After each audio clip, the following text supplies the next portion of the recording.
So good morning all. Today we are having a very interesting and important need of the hour kind of a topic in front of us, that is compilation for new age architectures or new architectures, especially about GPU, TPU, cloud, serverless environments, and our focus is using the modern day compilation and challenges and strategies involved in it. I am Dr. S. Raja Mohammed, working as associate professor in the Department of Computer Science and Engineering at KIT Karnataka Institute of Technology, Coimbatore. Let's get into the topic.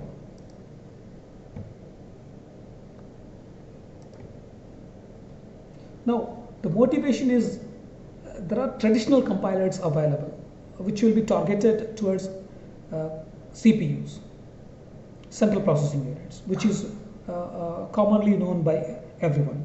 Whereas modern day applications demand high performance, high scalability, and then modern flexibility, automation, and so many other stuffs. So in the recent past, people would be hearing about, earlier people would have been thrown into only CPUs, whereas now we hear the context like GPUs and TPUs, cloud platforms that dominate today's workloads. So GPU, graphical processing unit, TPU, tensor processing units, and in certain say systems we are also having neural processing units, NPUs. Say the compilers need to adapt for these heterogeneous architectures. Irrespective of GPUs or TPUs or NPUs or cloud platforms, the compiler has to move on. So we need to have certain basics of how and when and where to use or to deploy GPU, TPU, NPU, and cloud platforms. Now, what is compilation? We know that it has five or six phases are there, starting with lexical, say syntax, semantic analysis, intermediate code generation. Likewise, and then machine code generation. Likewise, that stuff goes on.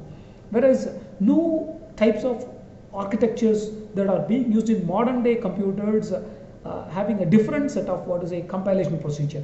What it does is that it generates the optimized code for non-traditional hardware.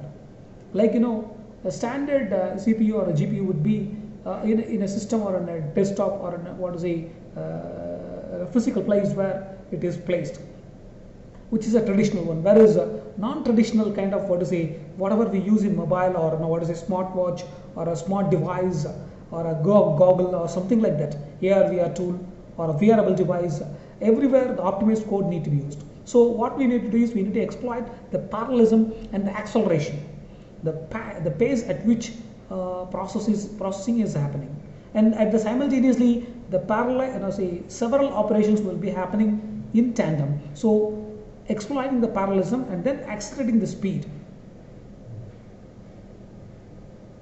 or speeding up the process. So then when we are having parallel activities happening and then it needs to be speed up, what we need to do is we will be having a lot of things to be handled, and that too handling distributed and elastic execution models.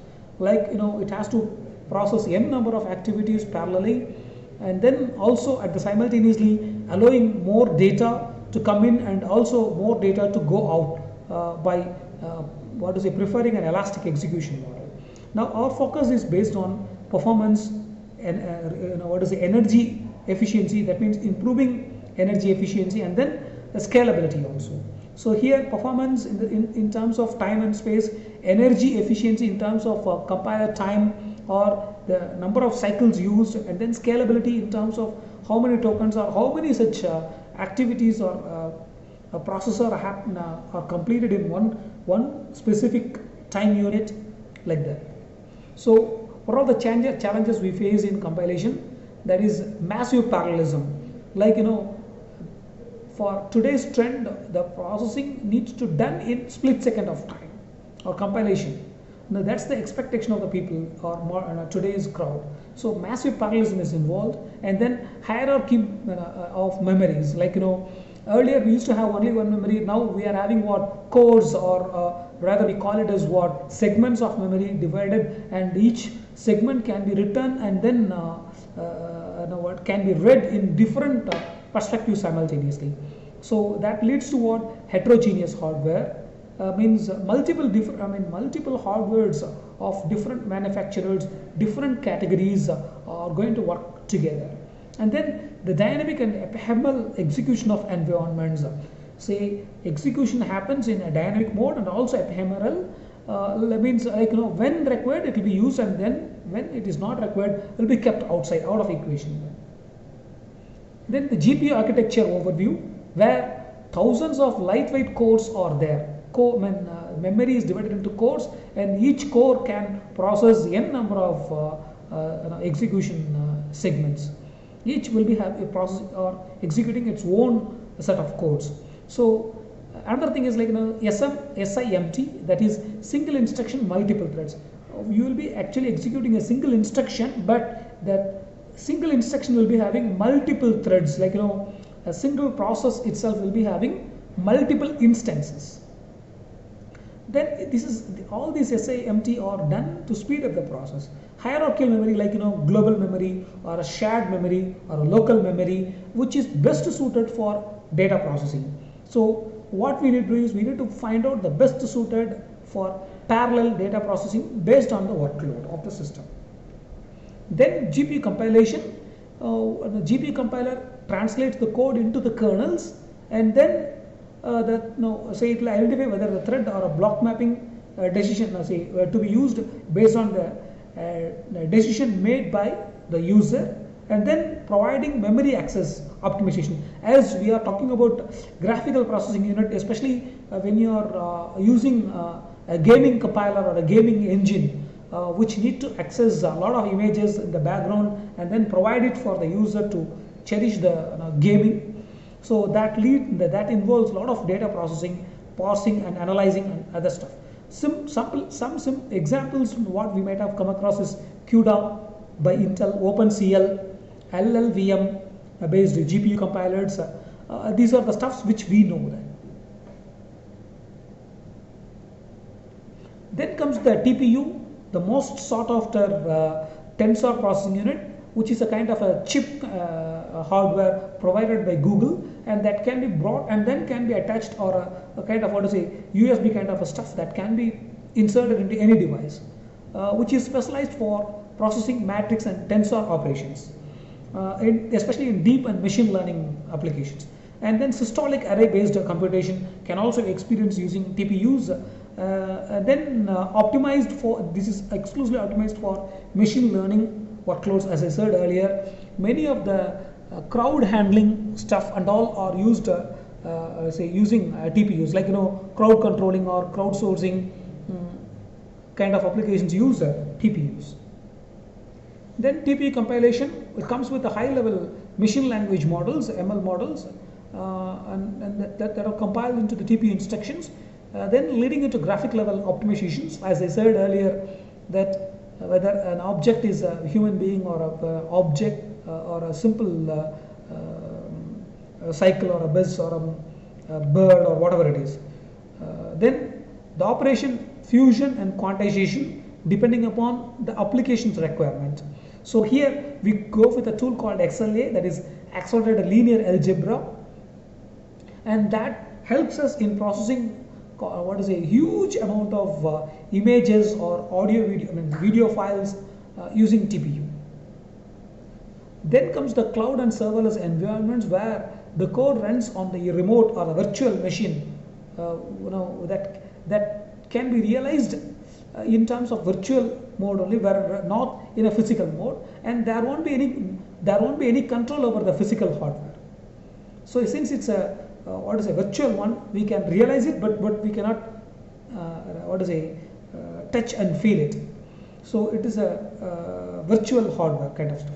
And then when we are going for virtualization, there comes the elastic scaling and pay-per-use model. Elastic in the sense, how many systems I need, I can keep on adding them, and if I do not require, I can reduce the number of CPUs required for me. And then pay-per-use, whenever I'm using, I will be using it, and else if I don't require, I won't be using it at all. So examples are so many stuffs available, Amazon's Lambda or Microsoft's Azure functions or Google's cloud functions, etc. So the compilation for cloud and serverless architecture is it focuses on fast startup, as the cloud will be having huge amount of virtual machines available at instant, at your will, with low latency. So ahead of time, once I start, immediately it will be available compared to the just in time of Java and all the olden stuff. And then it comes with containers and virtual machines, knowing about the compilation process. Container comes with built-in data. VM virtual machines come with built-in configuration, so that they can be used just like that whenever we require. And then resource aware optimization. Say when I'm having a resource available, that time I use it. If not, I'll be going for where else the resource is available. And let's come with a real life analogy. CPU compilation is like cooking for one single person in your family. GPU means cooking the same dish for 100 people at the same time. That means at once. There is a huge difference. When you are preparing food for one person, you will be having total control. Whereas GPU, when you are going to do for 100 people, for our mom also it will be really difficult because they are not exposed to it. Then comes the TPU, where now you'll be using a machine specialized only for baking. Say baking has to be done, cake has to be baked for specifically from this time to this time and at this specific heat. Likewise, there are certain specifications out there, and those will be done by TPUs. And then cloud compilation is renting a kitchen only when required, and if not, we will be doing it with our own stuff.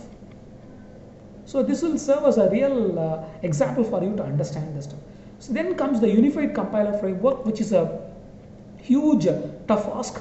LLVM is an open source model virtual machine, which is used to compile different programming languages as a common backend. And then MLIR for multi-level intermediate code representation, which is again an open source kind of a platform.